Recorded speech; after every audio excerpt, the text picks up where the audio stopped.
Patuloy na hinahampas ni Olivar si Jericho. Pinapaikot nito sa ere ang maze habang napapaatras naman si Jericho sa impact. Hinampas siya ni Olivar sa ulo pero naiharang agad ni Jericho ang maliit na kalasag.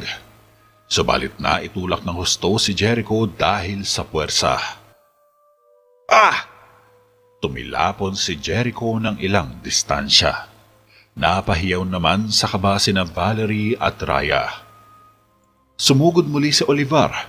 Binigwas nito ang maze sa tagiliran ni Jericho. Nakaiwas si Jericho at dumistansyang muli kay Olivar.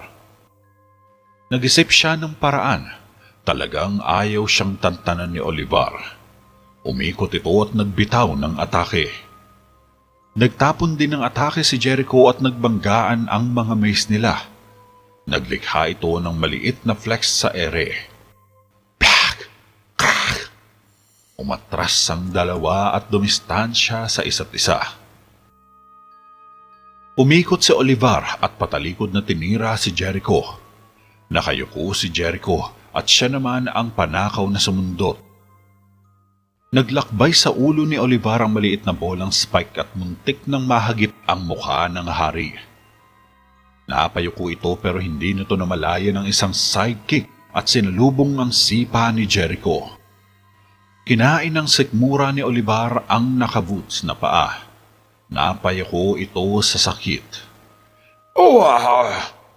Namilipit sa sakit si Olivar nang hampasin pa ni Jericho ang puwetan nito.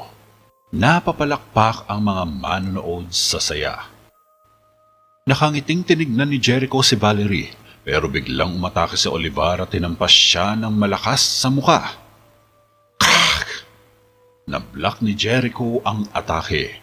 Subalit gamit ang kalasag ay tinulak siya ni Olivar, kaya napatalikod si Jericho. Umikot si Olivar at binagsakan ng hammer jam si Jericho sa likod. Napaluhod si Jericho sa sobrang sakit.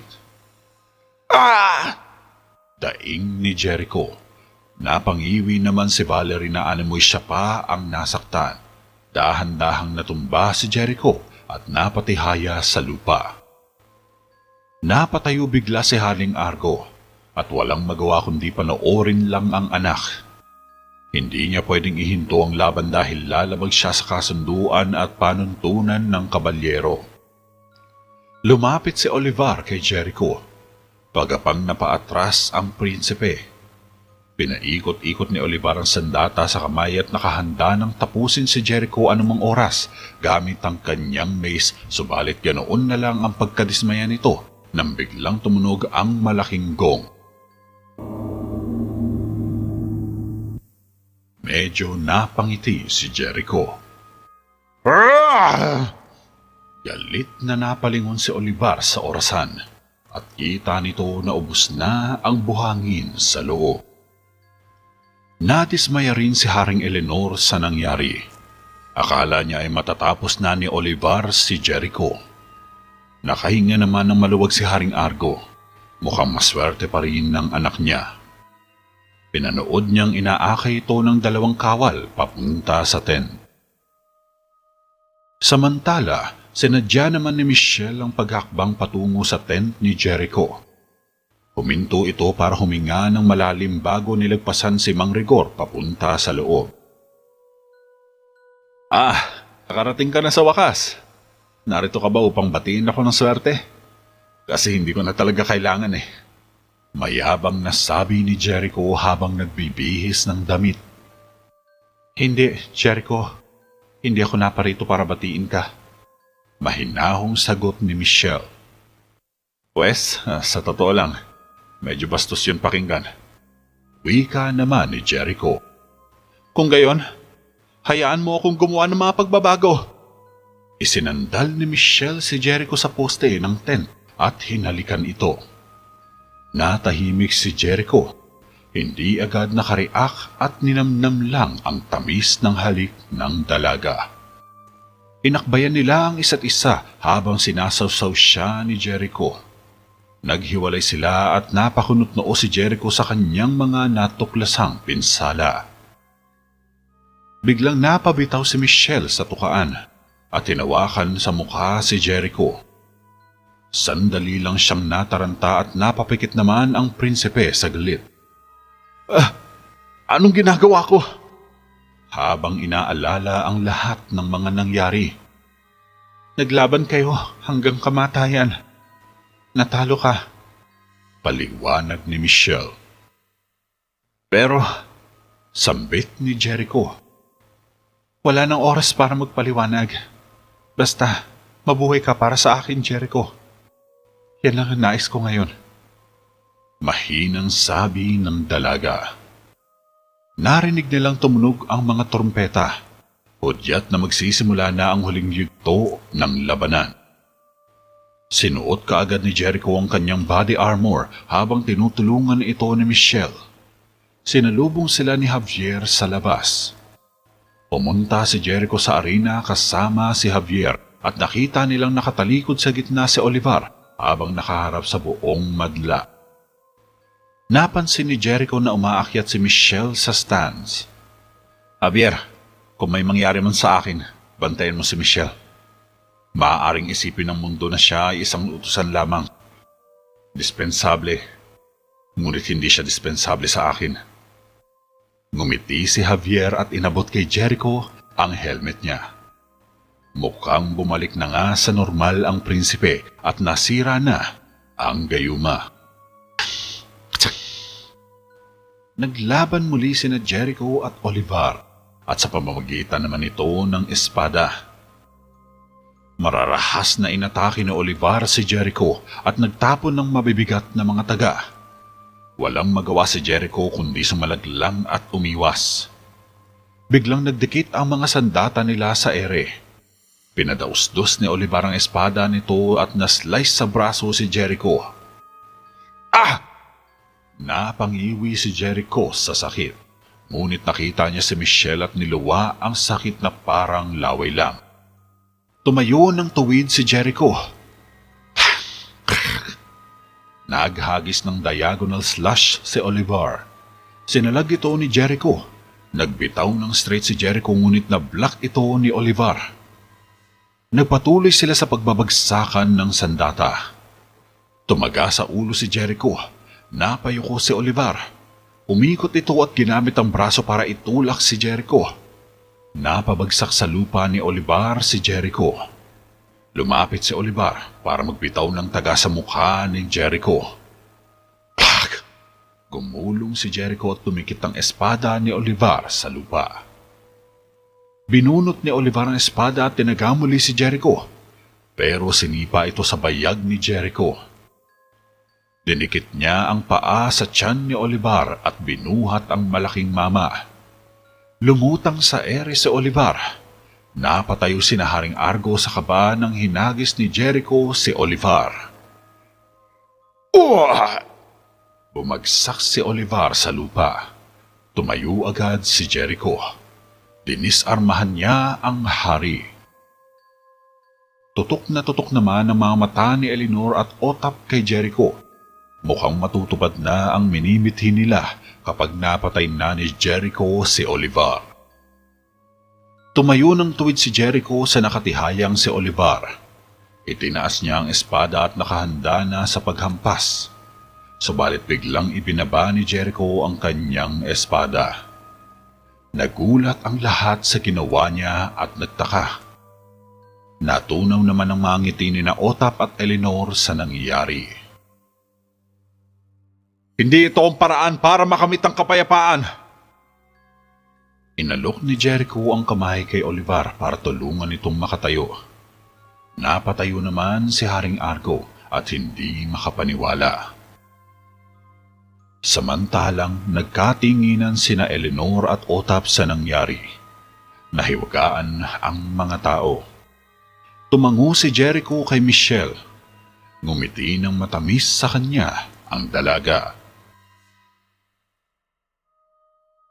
Kinabukasan, umuwi sa bahay si Michelle at pagpasok niya sa loob, sumalubong sa kanya ang isang note na nakalapag sa kitchen table at may katabing pulang rosas. Lumapit si Michelle at tinawakan niya ang note. Lingid sa kanyang kaalaman ay naghihintay lang si Jericho sa madilim na sulok. Naisip ko na ako na mismo ang maghahatid sa inyo sa pagkakataong ito. Pasensya na sa kung ano man ang pinagdaanan mo sa akin. Wala kasi akong matandaan. Bukal sa loob na paghingi ng tawad ni Jericho. Hindi. Wala kang dapat ihingi ng tawad. Ako rin. Naging sanhi rin ng mga sinabi ko sa hindi makatarungang bahagi ng pananakit. Sagot naman ni Michelle. Lumapit ng husto si Jericho. Dapat kang maniwala na ang nararamdaman ko para kay Valerie ay hindi totoo. Hindi ako kailanman nagmahal ng iba. Ani ni Jericho. Balang araw, gagawin mo. Balang araw mahahanap mo rin ang tunay mong prinsesa. Isang araw, ikaw na magiging hari ng Terabeda. At hindi ako maaaring maging reyna mo. Malungkot na sabi ni Michelle. Hindi mo alam yan. Sagot ni Jericho. Sigurado ako dyan, gaya mo. Ani ni Michelle. Maaaring magbago ang mga bagay. Saad naman ni Jericho. Wes, hanggang sa gawin nila ito, kamahalan. Sabay nagbaw si Michelle. Walang nagawa si Jericho kundi umalis ng malungkot. Lumingon si Michelle at bumuntong hininga.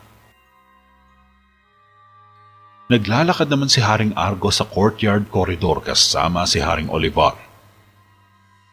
Ang iyong anak na lalaki ay nagtataglay ng napakatalinong ulo sa kanyang mga balikat. Matalinghagang wika ni Haring Olivar.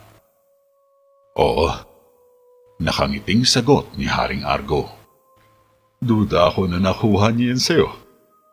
Biro pa ni Olivar. Napangiti muli si Haring Argo. Umaasa ako na ang mga kaganapang ito ay hindi makakapinsala sa ating kasunduan sa usaping pangkapayapaan. Wika ni Haring Argo. Nako, naniniwala ako na si Valerie ang dapat sisihin kaysa kay Jericho.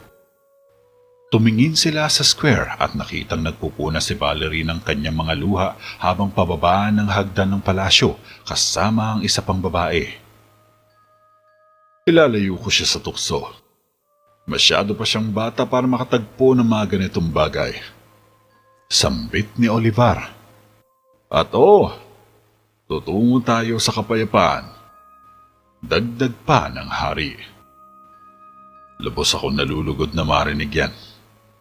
Tugon naman ni Haring Argo at inakbayan si Olivar. Samantala, hinahatak naman ni Eleanor ang mga manacled chain ni Otap sa may square. Higit pa ito sa nararapat sa'yo, baliw. Ngayon, tatakbo ka pa uwi. Nagkikiskisan ang mga ngipin ni Eleanor sa galit. Dulot ng pagkapurnada ng kanilang plano para sa inaasam na digmaan. Hindi pwede to, Maestro! Nagmakaawa si Otap. Nagkibit balikat lang si Haring Eleanor. Gawin nating posible, sagot ni Eleanor. Mukhang mauuna na ata kayo, Eleanor. Napalingon sina Eleanor at nakita sina Haring Argo at Jericho sa baba ng hagdan na kasama si Javier at ang mga kabalyero nito. Akalain ng sino man na ayaw mo ng kapayapaan. Sarcastic na sabi ni Jericho. Pero syempre hindi. Ginagawa ko nga yun. Kapayapaan, napakahalaga nito sa akin. Tugon ni Haring Eleanor at pilit na humiti. Bueno, maaari kang bumalik anumang araw upang silipin ang kasunduan. Sabat naman ni Haring Argo. Napangiti ng malapad si Eleanor. Napakabait mo. Pinatakbo na ni Eleanor ang kanyang kabayo para umuwi na, habang kinakaladkad si Otap sa likuran niya. Maluhaluhang dumaan sa kanila si Valerie habang ini-eskortan siya ng kanyang ama. Tumingin siya kina Haring Argo at Jericho. Babalik din kami? Medyo nahihiya si Valerie. Laging bukas ang pinto para sa inyo. Nakangiting sagot naman ni Haring Argo.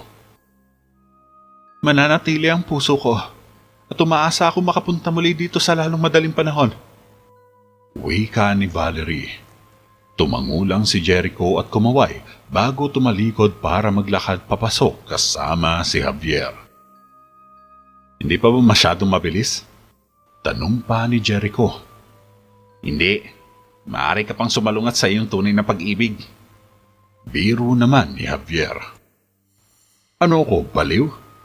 Napataas ang kilay ni Jericho. Narinig mo ako, di ba? May ebidensya din ako. Pagmamayabang pa ni Javier. Katibayan? Kumunot ang noo ni Jericho. Inalikan mo siya sa tolda. Wika ni Javier na nakangiti. Javier, tumalim ang mga mata ni Jericho. Oh? Ani ni Javier. Anong nangyari sa tolda? Seryosong tanong ni Jericho habang paakyat sila ng hagdan. Tumigil si Jericho sa paglalakad. Magsalita ka ulit at papatayin kita! Banta pa ni Jericho. Tumaas lang ang kilay ni Javier. Di sige, kapag ginawa mo yan, isisigaw ko talaga sa lahat. Nakangiting sagot ng binata. Umiling lang si Jericho at nauna nang umakyat sa palasyo. Sa susunod na kabanata, isang walang prinsipyong leader ng mga rebeldeng druid ang gagamit kay Elias upang makipag-ugnayan kay Raya at kumbinsihin siyang nakawin ng isang mahalagang kristal na pinaniniwalaan niyang makakatulong sa kanyang pagsisikap na pabagsakin si Haring Argo. At sa kabila ng lahat, makukuha ni Jericho ang kristal ngunit natukso si Javier na gamitin ito at nakakita ng isang pangitain sa hinaharap na bumalot ng takot sa kanya. At pagkatapos si pag-utos ni Haring Argo ang pagbitay sa lider, ay kinasuklaman siya ni Raya at tinulungang makatakas ang lider ng mga rebeldeng druid. Isang kabalyero at mga gwardya ang nag-escort ng isang kariton papunta sa Terraveda at kasalukuyan nilang binabagtas ang masukal na kakahuyan. Maaliwalas at tahimik naman sa paligid. Kaluskos lang ng mga dahon at ingay ng mga ibon lang ang maririnig. Subalit pagliko ng grupo ay may namataan silang isang lalaking nakahandusay sa gitna ng kalsada at tila wala itong malay. Tigil! Bumaba ang kabalyero at pinuntahan ang lalaki. Bumubulong-bulong ang lalaki. Anong pinagsasabi mo? Tinapat ng kabalyero ang tainga niya sa bibig ng lalaki. Bandido! Wika ng nakatulalang lalaki. Nanlaki ang mga mata ng kabalyero sa narinig. Mula sa mga sulok ng kakahuyan, umatake ang ilang mga bandidong grupo. Pinagpapatay nila ang lahat. Sinubukan pang tumakbo ng isang gwardya subalit hinila siya ng isang bandido at pinababa sa kabayo niya. Nahulog ang gwardya sa lupa at walang habas itong pinagsasaksak. Ah! Sigaw ng gwardya at ilang tama sa katawan ang tinamo niya bago siya tinantanan ng bandido. Nakadilat ang mata ng gwardya bago bawian ng hininga.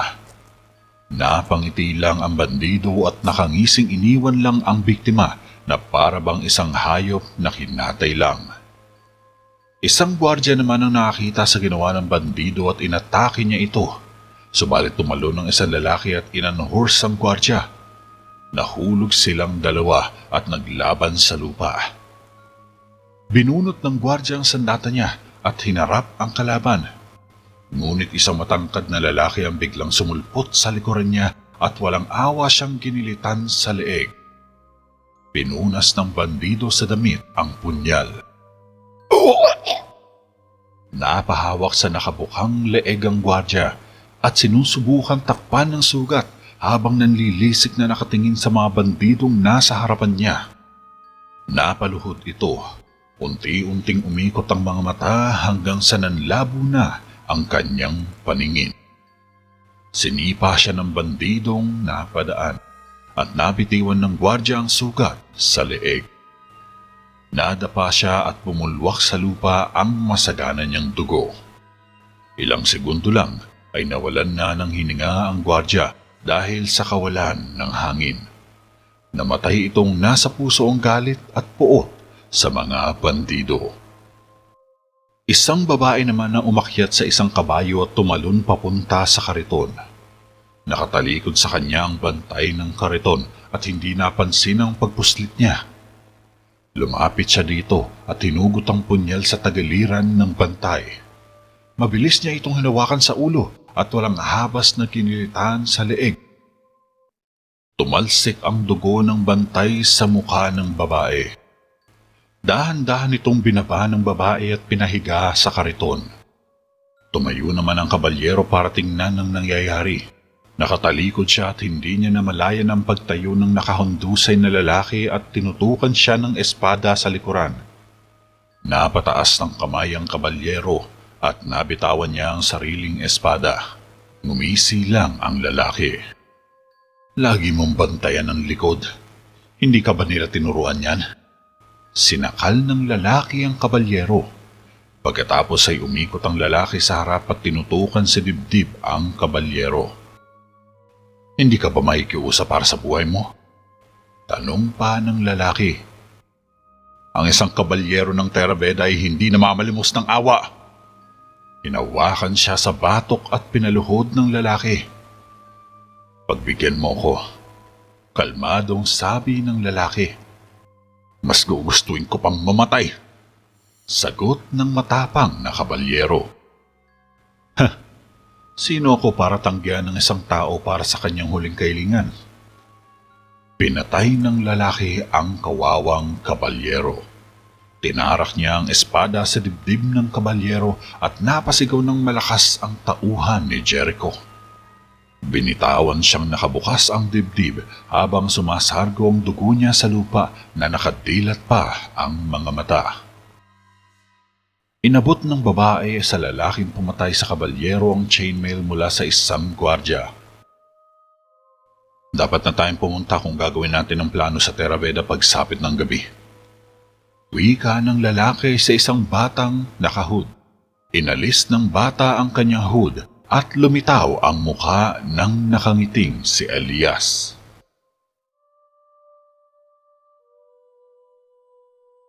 Gabi na nang makarating ang grupo ng mga bandido sa tarangkahan ng Terabeda.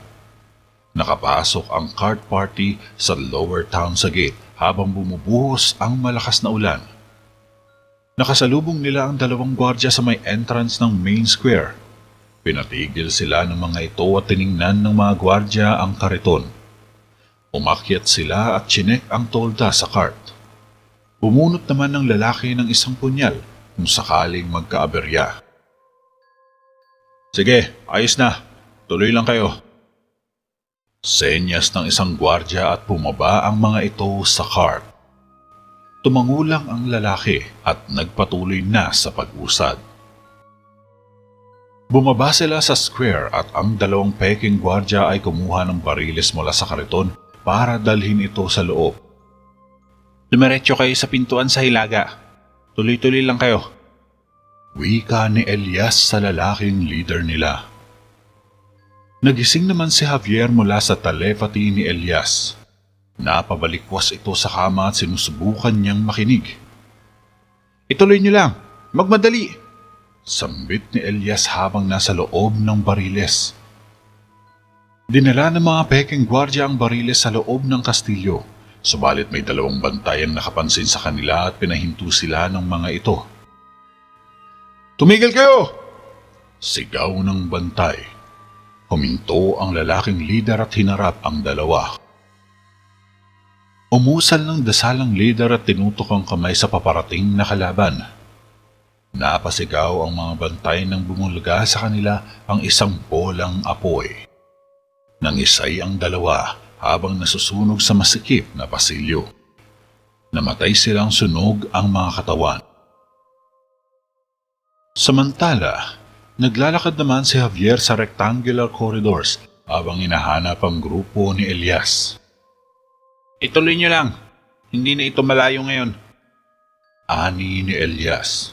Tumigil ang lalaking leader at ang mga peking gwardya sa ilalim ng kastilyo.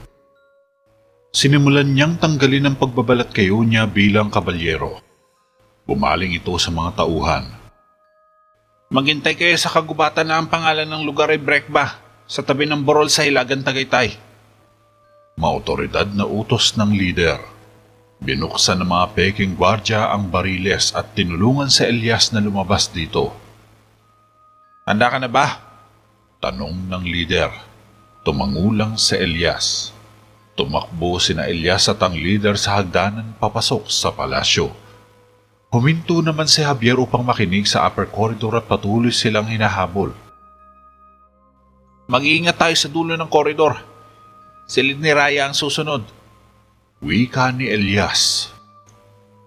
Huminto si Javier at bumalik kung saan siya lumusot. Pinuntahan niya ang silid ni Prinsesa Raya.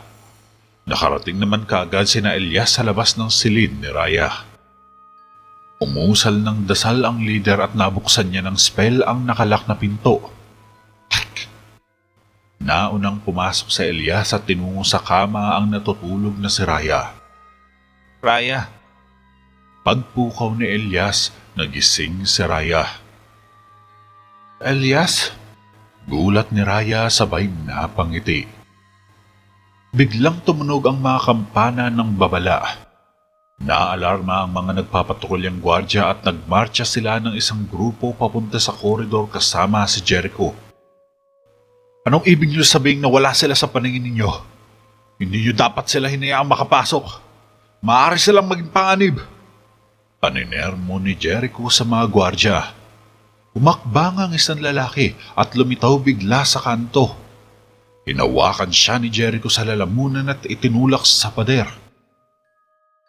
Javier? Gulat ni Jericho. Sa kwarto ni Raya. Nagpupumiglas si Javier at hindi makahinga. Oh, pasensya na. Binitawan ni Jericho ang lalamunan ni Javier. Nandun sila. Nasa silid ni Raya. Hinihingal na sabi ni Javier habang nakahawak sa sariling leeg. Nagpantig kaagad ang taenga ni Jericho at napatakbo papunta sa silid ng kapatid. Sinundan naman ito ni Javier at ng mga gwardya. Niyayakap naman ni Prinsesa Raya si Elias habang nakatayo lang ang leader. Akala ko hindi na kita makikita. Ani ni Raya. Natagpuan ko ang batang lalaki na gumagala sa kakahuyan. Naliligaw at nag-iisa habang hinuhuli ng mga taon ni Argo. Sabat naman ng leader. Pumaling dito si Raya. Sino ka naman? Seryosong tanong ni Raya. Ang pangalan ko ay Dindo. Ako rin. Simula bata pa lamang ako ay hinahabol na ako ni Argo. Pahayag ng lalaking leader. Mayroon ka ring mahika? Tanong pa ni Raya. Oo, binibini. Tulad ng ginawa ng aking mga magulang at ang kanilang mga magulang bago sila. Sila ay mapalad na namuhay sa panahon ng kapayapaan bago nagdeklara si Argo ng digmaan laban sa pangkukulam. Salaysay ni Dindo mula sa experience sa nakaraan. Nalaman ko rin ang kalupitan noon ng aking ama. Malungkot na sagot ni Raya. Hinimas niya ang ulo ng inosenteng si Elias. Ang mahika ay hindi krimen. Ito ay isang regalo. Gusto kong lumakad ng malaya at walang takot. Tumango si Raya kay Dindo. Sabi ng bata, naiintindihan mo daw ito. Wika naman ni Dindo. Tumingin si Raya kay Elias. Anong ginagawa mo sa Terabeda? Malaking panganib ang pagpunta mo rito. Tanong ni Raya. Seryoso lang na nakatingin si Dindo. Pumunta kami para makita ka. Si Dindo na ang sumagot at bahagyang naguluhan naman si Raya. Samantala, naglalakad naman sina Jericho at Javier sa may hallway kasama ang mga gwardya papunta sa silid ni Raya.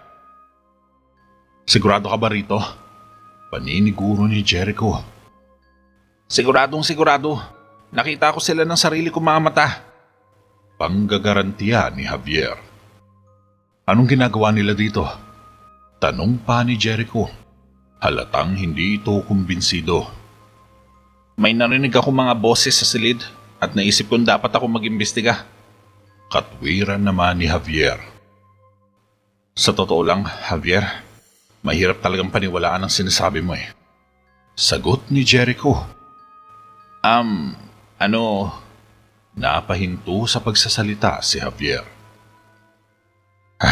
Di bale, nagpakita ka naman minsan ng tunay na inisyatiba. Sabay tapik sa balikat ni Javier. Nakakapit pa rin si Raya kay Elias. Pumunta sila sa sala at huminto sa may lamesa. Hindi ako tatayo dito at panonoorin na lang ang mga inosenteng namamatay at hindi ako nag-iisa. Marami na ang sumama sa akin. Marami pang sumasali sa amin araw-araw. Mahabang lintaya ni Dindo. Dindo, isa itong digmaan na hindi mo kayang ipanalo. May malaking hukbo ang aking ama. Mahihirapan kayong talunin siya. Ani ni Raya. Hindi mahalaga kung gaano kayo karami. Kung ikaw ay may sapat na lakas na humawak ng sandata, maaari ka manalo. Noong bata ako, sinabihan ako ng aking mga magulang tungkol sa isang kristal. Ito ay kinuha mula sa mga mangkukulam sa huling araw ng dakilang paglilinis. Wika naman ni Dindo. Kinuha? Ng aking ama? Tumango si Dindo. Nandito sa Theraveda, nakatago sa loob ng pribadong silid sa ilalim natin. Ika pa ng leader.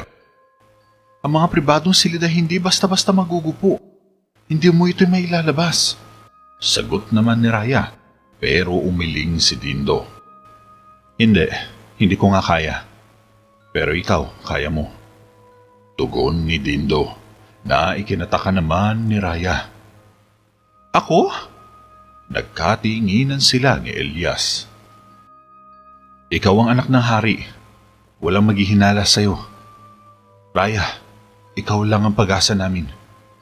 Paliwanag ni Dindo. Lumapit si Elias sa pinto. Napatingin sa kanya si Raya at Dindo.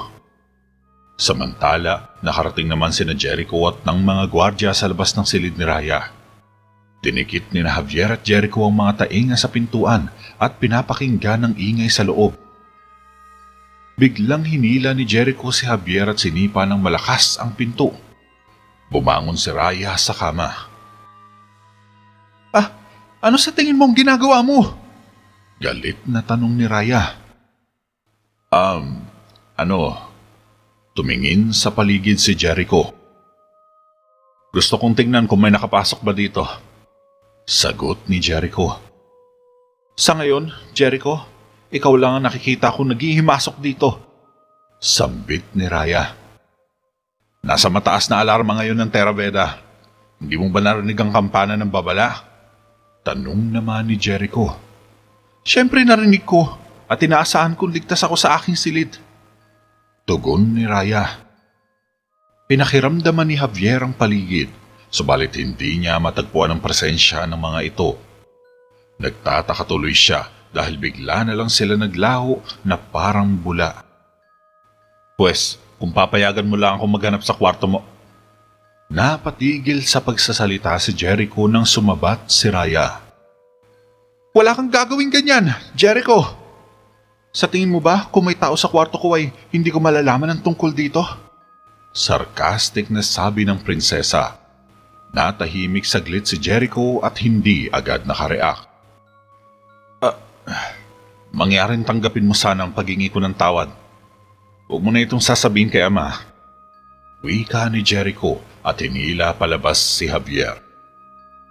Pakiramdam niya ay pahiyang-pahiya siya sa nakatatandang kapatid, dahilan sa panghihimasok niya sa loob na wala man lang pruweba o anumang patunay.